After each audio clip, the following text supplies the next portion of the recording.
À l'instant sur Truth Social, Donald Trump confirme la mort de l'ayatollah Khamenei. Il est 22h39 sur BFM TV, on est en direct évidemment. Et le président américain, c'est la confirmation qu'on attendait depuis le début de cette soirée et les premières rumeurs autour du sort réservé à Khamenei. Donald Trump annonce à l'instant sur Truth Social la mort de l'ayatollah Khamenei sur son réseau social. Donc, c'est confirmé ce soir. Votre première réaction à cette confirmation du soulagement? Vous disiez soulagement à l'instant. Du soulagement. Comme diraient les Iraniens, tabrik migam, donc je félicite les Iraniens qui étaient en guerre depuis 47 ans. Et à partir de maintenant se joue la deuxième étape, celle pour la transition, celle qui va enfin permettre à la population iranienne de faire son choix souverain et d'enfin devenir le souverain de ses choix. C'est colossal ce qui est en train de se passer. Oui, il faut rappeler, c'est colossal. On a la confirmation ce soir que l'ayatollah Khamenei est au pouvoir depuis 1989. Voilà. Depuis 1989, il avait 86 ans l'ayatollah Khamenei.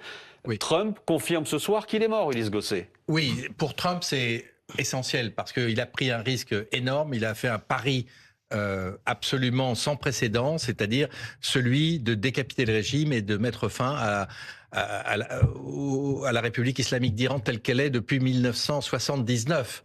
Et quant à Ali Khamenei, il a 86 ans, il a pris le pouvoir en 89, vous l'avez dit, il avait avant été président de la République islamique d'Iran, c'était le successeur du fondateur Ali Khomeini, qu'on a bien connu en France puisqu'il était réfugié en France, il était venu d'Irak, à Neauphle-le-Château, sous Giscard d'Estaing, le président Giscard d'Estaing, et il avait pu partir vers Téhéran et ça a déclenché la révolution islamique. Donc depuis cette date, Khomeini et les mollahs régnaient sur l'Iran et en 89, donc effectivement, ça fait plus de 35 ans que Ali Khamenei régnait sur le pays. Et le guide suprême, il faut bien se représenter, c'est-à-dire que c'était l'autorité absolue, c'est-à-dire rien ne pouvait être décidé sans son accord. Et notamment, c'est important, sur la négociation sur le nucléaire, sans l'aval du guide, rien ne pouvait se faire. Même si certains pouvaient le pousser dans telle ou telle direction, s'il ne donnait pas son feu vert, ce n'était pas possible. Mais au-delà de ça, si vous voulez, il y a sa mort qui est confirmée par Donald Trump, c'est déjà un basculement total, c'est-à-dire. Mais il y a aussi 7 autres dirigeants, d'après les Israéliens qui sont décédés dans cette frappe absolument massive, dont, à nouveau, je le répète quand même, c'est important, le commandant des gardiens de la Révolution, Mohamed Pakpour, dont le secrétaire du Conseil de sécurité iranien, Ali Shamkhani, dont Saïd Assadi, le chef de la direction du renseignement, et dont le ministre de la Défense, Aziz Nazirdadeh. C'est-à-dire que c'est vraiment une décapitation non seulement du guide, mais surtout du régime. C'est-à-dire que maintenant, les gardiens de la Révolution se demandent qui va gouverner le pays. La Maison-Blanche en direct, Antoine Delars, c'est donc confirmé ce soir. L'ayatollah Khamenei est mort, confirmation apportée par le président américain Donald Trump. Exactement, et confirmation apportée dans un message sur son réseau social, Truth Social. Donald Trump dit Khamenei, l'un des êtres les plus malfaisants de l'histoire, est mort. C'est non seulement une justice pour le peuple iranien, mais aussi pour tous les Américains et les personnes de nombreux pays à travers le monde qui ont été tués ou mutilés par Khamenei et, je le cite toujours Donald Trump, sa bande de voyous assoiffés de sang. Ce qui est très intéressant, c'est que finalement, les Israéliens ont laissé à Donald Trump la primeur d'annoncer cette nouvelle, de confirmer à 100% donc que le guide suprême a été tué dans cette frappe israélienne et américaine menée la nuit dernière. C'est quelque chose de très important pour Donald Trump d'un point de vue intérieur, d'un point de vue de politique intérieure. Vous savez que aux États-Unis, beaucoup d'Américains étaient très réticents à l'idée de voir les États-Unis s'engager dans ce conflit. Donald Trump lui-même avait promis pendant la campagne de ne plus lancer de nouvelles guerres.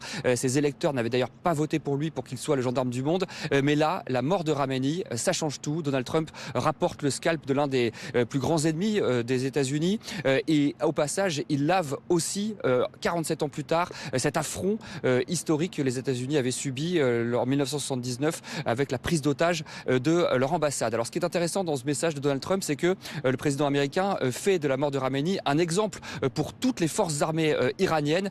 Il rappelle ce qu'il a dit hier soir dans ce discours enregistré et publié sur son son même réseau social que ceux qui déposeront les armes auront la vie sauve, les autres seront tués. Donald Trump donc réitère cette menace aujourd'hui en disant également que les bombardements se poursuivront toute la semaine prochaine et peut-être même au-delà tant que la paix ne sera pas totale au Moyen-Orient. Donald Trump donc il semble bien déterminé à poursuivre dans le renversement du régime iranien. Vous savez qu'il ne veut pas envoyer de soldats américains au sol, mais maintenant que le régime est décapité, Donald Trump dit que c'est aux Iraniens de prendre les choses en main, de se soulever et de renverser enfin le régime des Mollahs.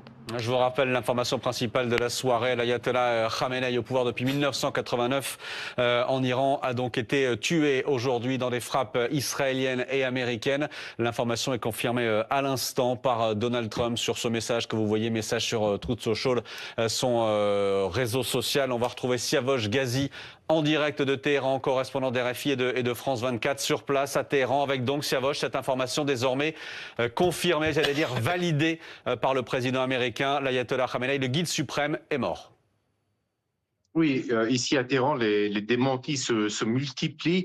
Il y a eu tout d'abord le ministre iranien des Affaires étrangères, ensuite le porte-parole de la diplomatie iranienne qui ont démenti sur des chaînes américaines ces informations dans l'après-midi.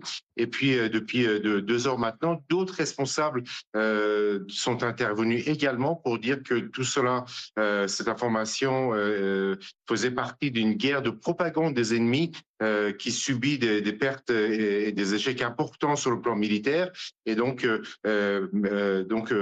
a mis en avant cette fausse information, je cite, pour mener une guerre de propagande contre l'Iran. Ce que l'on sait, c'est que le gendre et la belle-fille de l'ayatollah Khamenei ont été tués dans les frappes de ce matin. On ne sait pas si lui-même était présent dans sa résidence lors des premières frappes israéliennes contre la résidence, le quartier de Pasteur. Peut-être qu'il y avait une réunion après le retour du ministre iranien des Affaires étrangères qui est rentré de Genève pour faire un rapport sur les négociations. C'est une question qu'on peut bien sûr se poser.